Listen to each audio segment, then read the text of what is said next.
ময়মনসিংহ ৯ আসন থেকে নির্বাচিত মাননীয় সদস্য জনাব ইয়াসের খান চৌধুরী।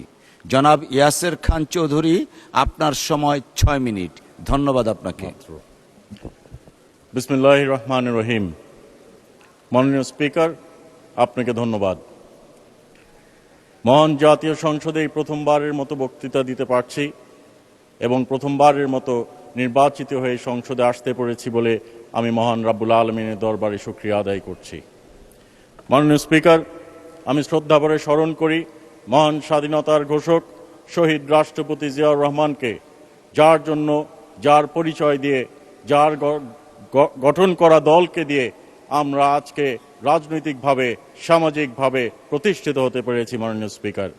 মাননীয় স্পিকার, আমি শ্রদ্ধাভরে স্মরণ করি আমার মরহুম পিতা সাবেক সংসদ সদস্য আনোয়ারুল হোসেন খান চৌধুরী সাহেবকে, যার পথ ধরে নন্দাইলের জনগণ আমার উপর আস্থা রেখেছে, বিশ্বাস রেখেছে এবং আমি এই সংসদে নির্বাচিত করে পাঠিয়েছে। মাননীয় স্পিকার, আমার অবহেলিত নন্দাইলের জনগণের প্রতি আমি শ্রদ্ধা নিবেদন করি, চিরকৃতজ্ঞ।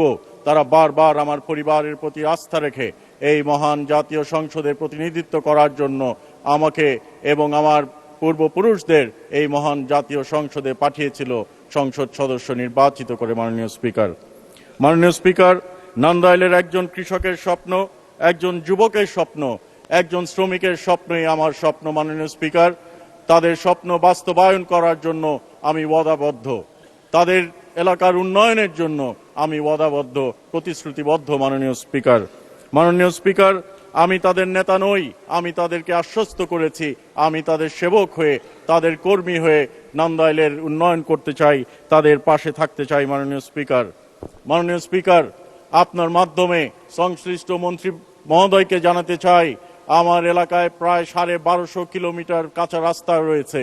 এই রাস্তাগুলোর খুব করুণ দশা। মাননীয় স্পিকার, রোগী যদি রাস্তা দিয়ে নিতে হয় তারা আরো অসুস্থ হয়ে পড়ে, মৃত্যু হয়ে পড়ে এবং গর্ভবতী মায়েরা হাসপাতালে যেতে পারে না, রাস্তার যেই করুণ দশা। মাননীয় স্পিকার, আমি বিনীতভাবে অনুরোধ করতে চাই, আমাদেরকে এই সংসদে পাঠিয়েছে তাদের প্রতিনিধিত্ব করে তাদের এলাকার উন্নয়নের জন্য।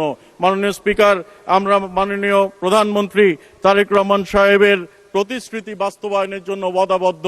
মাননীয় প্রধানমন্ত্রী তারেক রহমান সাহেব যেসব প্রতিশ্রুতি দিয়েছিলেন, আমরা সেই প্রতিশ্রুতি নিয়ে জনগণের কাছে গেছিলাম, তারা সেটা বিশ্বাস করে আমাদেরকে ভোট দিয়েছে। মাননীয় স্পিকার, আমরা বেহেশতের টিকিট বিক্রি করার জন্য মানুষের কাছে যাইনি, আমরা বেহেশতের টিকিটের কথা বলে জনগণের কাছে যাইনি, আমরা গেছিলাম আমাদের ইশতেহার নিয়ে, সেই ইশতেহারকে মানুষ বিশ্বাস করেছে, আমরা এই প্রতিশ্রুতি থেকে বাস্তবায়ন করছি। মাননীয় স্পিকার, এই বাস্তবায়নের পদক্ষেপ গ্রহণের পরে মানুষ, এমনকি বিরোধী দলীয় যার সংসদ সদস্যরা আছেন, তারাও এখন তাদের এলাকায় ফ্যামিলি কার্ড চাচ্ছেন, তারাও তাদের এলাকায় কৃষক কার্ড চাচ্ছেন, কিন্তু নির্বাচনের আগে বলা হয়েছিল সেইগুলো ভুয়া।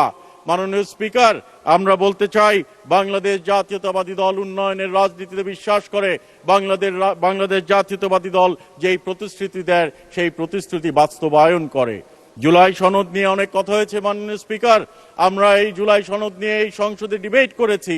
আমি খুব স্পষ্টভাবে বলতে চাই, মাননীয় স্পিকার, জুলাই সনদ অবশ্যই মাননীয় প্রধানমন্ত্রী বলেছেন বাস্তবায়িত হবে, তবে যে এই জুলাই সনদ বাংলাদেশ জাতীয়তাবাদী দল দক্ষিণ প্লাজায় সই করেছিল, সেই জুলাই সনদ বাস্তবায়ন হবে। মাননীয় স্পিকার, এর মধ্যে কোনো ইফস অ্যান্ড বাটস নাই।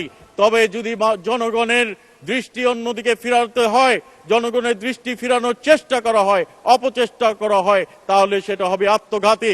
আওয়ামী লীগ যেভাবে, মাননীয় স্পিকার, 1971-কে নিজেদের দলের সম্পত্তি মনে করেছিল, কেউ যদি মনে করে জুলাই সনদ তাদের নিজস্ব সম্পত্তি, সেটি হবে ভুল, সেটি হবে আত্মঘাতী। বাংলাদেশের জনগণ সেটা মেনে নেবে না। মাননীয় স্পিকার, সেই জন্য আমি আহ্বান জানাতে চাই, আপনারা একত্রিতভাবে কাজ করার কথা মুখে বলেন, মুখে মধু অন্তরে বিষ রেখে লাভ হবে না। মাননীয় স্পিকার, আমাদেরকে এগিয়ে যেতে হবে, বাংলাদেশকে নিয়ে এগিয়ে যেতে হবে। We do not want to stick with the past. We want to proceed with Bangladesh. We want to make a better future for our country, for the next generation. মাননীয় স্পিকার, সেই জন্য আমাদেরকে যদি একত্রিতভাবে কাজ না করি, তাহলে খাল কেটে কুমির আনা হবে। মাননীয় স্পিকার, কাজেই আমি ওনাদেরকে দ্ব্যর্থহীন কণ্ঠে এবং তাদেরকে আমি আহ্বান জানাতে চাই, যেন আমরা বিরোধিতার জন্য বিরোধিতা না করি। ডিবেট হবে, আপনাদের সংসদ সদস্যরা অনেকে বলেন ডিবেট করব, ডিবেট করেন, কিন্তু আমরা কোনো ন্যারেটিভ তৈরি যেন না করি যে বাংলাদেশ জাতীয়তাবাদী দল অথবা আপনাদের জোটের যে দলগুলো আছে তারা জুলাই সনদ নিয়ে কোনো বিতর্ক সৃষ্টি করছে। আজকে আমাদের মাননীয় সংসদ সদস্য মাননীয় প্রতিমন্ত্রী একটি উক্তি করেছেন যে আমাদের জুলাইয়ের সময় যে নিহত হয়েছিলেন, শহীদ হয়েছিলেন, সেই সংখ্যা নিয়ে। মাননীয় স্পিকার, ৭১-এর ৩০ লক্ষ, ৩ লক্ষ নিয়ে এখনো বিতর্ক চলছে। আমরা জুলাইকে নিয়ে বিতর্ক করতে চাই না। ৫০ বছর ১০০ বছর পরে এই জুলাইয়ের শহীদদেরকে নিয়ে আমরা কোনো বিতর্ক রেখে যেতে চাই না মাননীয় স্পিকার। যেটা আমাদের বাস্তব সেটাই যেন আমরা, মাননীয় স্পিকার একটু সময় বাড়িয়ে দিবেন, আপনার এলাকার পাশের লোক মাননীয় স্পিকার। জুলাই সনদ নিয়ে, জুলাই নিয়ে আমরা কোনো বিতর্ক রেখে দিতে চাই না মাননীয় স্পিকার। সেদিকে সকলকে আমি নজর দেওয়ার জন্য বিনীতভাবে অনুরোধ করতে চাই মাননীয় স্পিকার। মাননীয় স্পিকার, বিগত সরকারের সময় আমাদের একটি কথা বারবার মনে পড়তো, এ জগতে হায় সেই বেশি চায়, আছে যার ভুরি ভুরি, রাজার হস্ত করে সমস্ত। ধন্যবাদ মাননীয় সদস্য। আমাদের কনস্টিটুয়েন্সি থেকে আপনি অনেক দূরে, তারপরেও 2 মিনিট দেওয়া হলো আপনাকে। ধন্যবাদ। ধন্যবাদ মাননীয় স্পিকার, ধন্যবাদ মাননীয় স্পিকার। কাঙালের ধন চুরি করতে করতে এমন পর্যায়ে চলে গেছিল তারা মাননীয় স্পিকার, তাদেরকে দেশ ছেড়ে পালাতে হয়েছে। গোটা সংসদ, তথাকথিত ক্যাবিনেট এবং কি প্রশাসনের কিছু লোকদেরকে নিয়ে মাননীয় স্পিকার, আঞ্চলিক ভাষায় বলতে হয় তারা ভাগছে, দেশ থেকে পালায় গেছে মাননীয় স্পিকার। এমন পরিণতি যেন আমাদের না হয় সেই দিকে আপনাদেরকেও এই দিকে খেয়াল রাখতে হবে। আপনারা তালি দিচ্ছেন, কথাটা শেষ করতে দেন। আপনাদেরও পরিণতি যেন এরকম না হয় সেদিকে খেয়াল রাখতে হবে। খাল কেটে কুমির আনবেন না, এমন কাজ করবেন না যেন বাংলাদেশের জনগণ আবার সেই ফ্যাসিস্টরা মাথাচাড়া দিয়ে উঠতে পারে। কাজেই আপনাদেরকে সেদিকে খেয়াল রাখতে হবে এবং আমাদেরকে, মাননীয় speaker, Bangladesh should be a super power.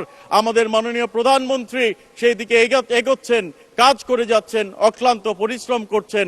আমরা দেখেছি অতীতে ভিভিআইপি মুভমেন্টের সময় রাস্তা ঘন্টার পর ঘন্টা বন্ধ করে রাখা হতো, রুগী অ্যাম্বুলেন্স দিয়ে যেতে পারতো না, শিশুরা স্কুলে দেরি হয়ে যেত, বাচ্চারা, ব্যবসায়ীরা ব্যবসা করতে রাস্তায় ঘন্টার পর ঘন্টা অপেক্ষা করতে হতো। মাননীয় স্পিকার, আমাদের মাননীয় প্রধানমন্ত্রী তারেক রহমান সেই প্রথা ভেঙে দিয়েছেন।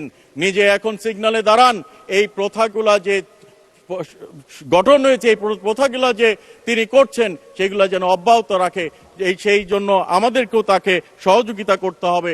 মাননীয় প্রধানমন্ত্রী একা চেষ্টা করলে হবে না, সামগ্রিকভাবে we need to work as a team to build Bangladesh. We need to work as a team for the betterment of our country and for the betterment of democracy, Mr. Speaker. আমি আর বক্তব্য বিলম্ব করতে চাই না। So I appeal to the honorable members of the opposition in parliament. Let us be united. Let us build the country. Let us work for the betterment of the country. And Thank you very much indeed. Thank you very much indeed. Thank you.